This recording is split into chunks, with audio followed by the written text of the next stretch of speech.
What work is Writing and Literacies creating? This series will showcase the research of the amazing scholars in our SIG. We're thrilled to invite you to explore part 2 of the featured summer series in today's episode, Upcoming Research in Literacy Development and Assessment. Hello, my name is Meagan J Meehan, and I am a third-year doctoral student at the University of Buffalo SUNY. Using qualitative design-based research framed within the scope of entertainment education, my dissertation will explore if sophisticated vocabulary words can be taught by reading or listening to entertaining stories. In the fall of 2019, I conducted my first exploratory research using the Lammers Lexicon Collection series. I wrote a horror story entitled Ensorcel, which means to bewitch or enchant, and shared it with 12 adult participants by written text and audio narration. In follow-up interviews, all of the participants claimed to remember the definition of the word and felt confident using it in a sentence. The success of this initial exploratory study is encouraging and reinforces the feasibility of moving forward with this research. Therefore, my dissertation will focus on discovering if children between the ages of 8 and 10 can learn advanced words by engaging with humorous storybooks that I will author and have professionally illustrated. Thank you. Hello, I'm Sarah Beck. I'm Karis Jones. And I'm Scott Storm. And we're here to talk to you today about dialogic writing assessment, a humanizing approach to writing assessment that centers students' writing processes. In dialogic assessment, the writer thinks out loud as they're composing. The teacher, tutor, and peer will listen and interact with the composing process. It's a flexible process. You can make a list of questions of interest, but it is not scripted. To prepare for dialogic assessment, teachers should model and practice the thinking aloud while composing with students. Teachers should also consider tasks, questions, and learning goals on which they will focus to help students overcome challenges and enhance student strengths.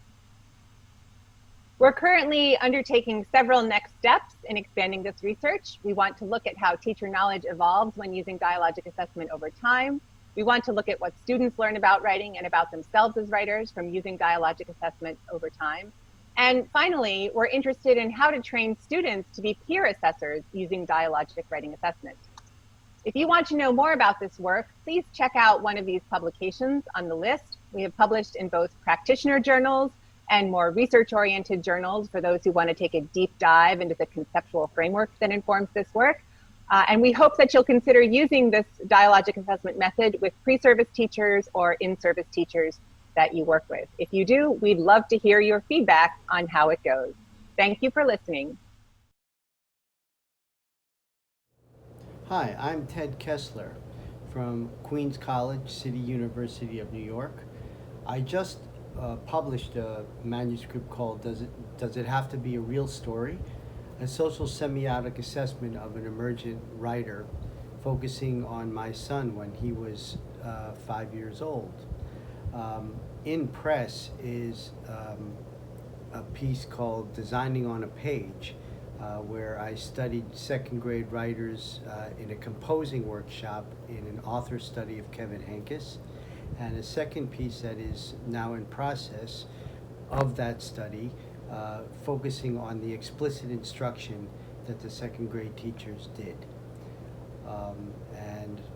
Next up is a study on emergent storybook reading with kindergarten classes with large immigrant populations where English is a second language. Thanks so much. Bye. Hello everyone, it's Sue Nichols here from South Australia, and today I'd like to share with you how I integrate text design and production into my literature courses in teacher education. As I speak, you're going to be seeing images related to New Zealand film director Taika Waititi's movie Hunt for the Wilder People, which is an example of transmediation. I believe it's very important for future literacy educators to also be active writers and multimodal text producers. As we experience the design and crafting process, we can reflect on the pedagogies which support us as engaged and effective text producers. In my adolescent fiction course, future high school teachers learn that readers can also be writers. For instance, we look at fan fiction and transmediation. One assignment involves creating a proposal for a television adaptation of a novel of the student's choice. Students look at authentic examples of scripts and can use visual and multimedia methods to envision the narrative world they're creating. We think critically about representation, meaning who's included and excluded, and what characters are allowed to say and do within fictional worlds. We get to learn from filmmakers and other text producers as to how they deal with these issues. And in students' adaptations, they can choose to make changes that intervene in this dynamic. Thanks for the opportunity to speak to you today, and if you want to get in touch with me, those are my contact details.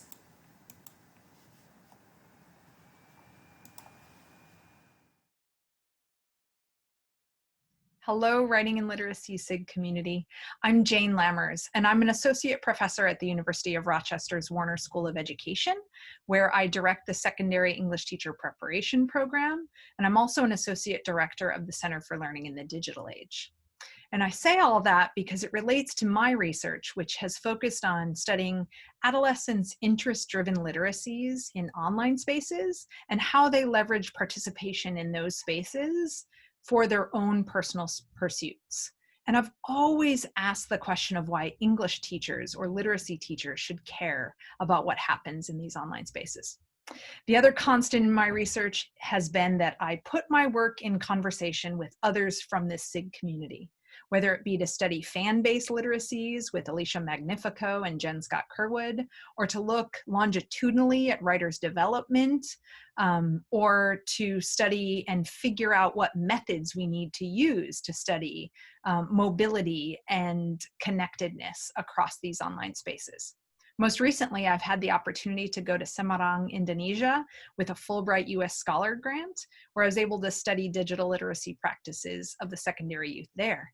And I'm looking forward to continuing to put my work in conversation with other members of our SIG community who study the Global South and worldwide understanding of digital literacies.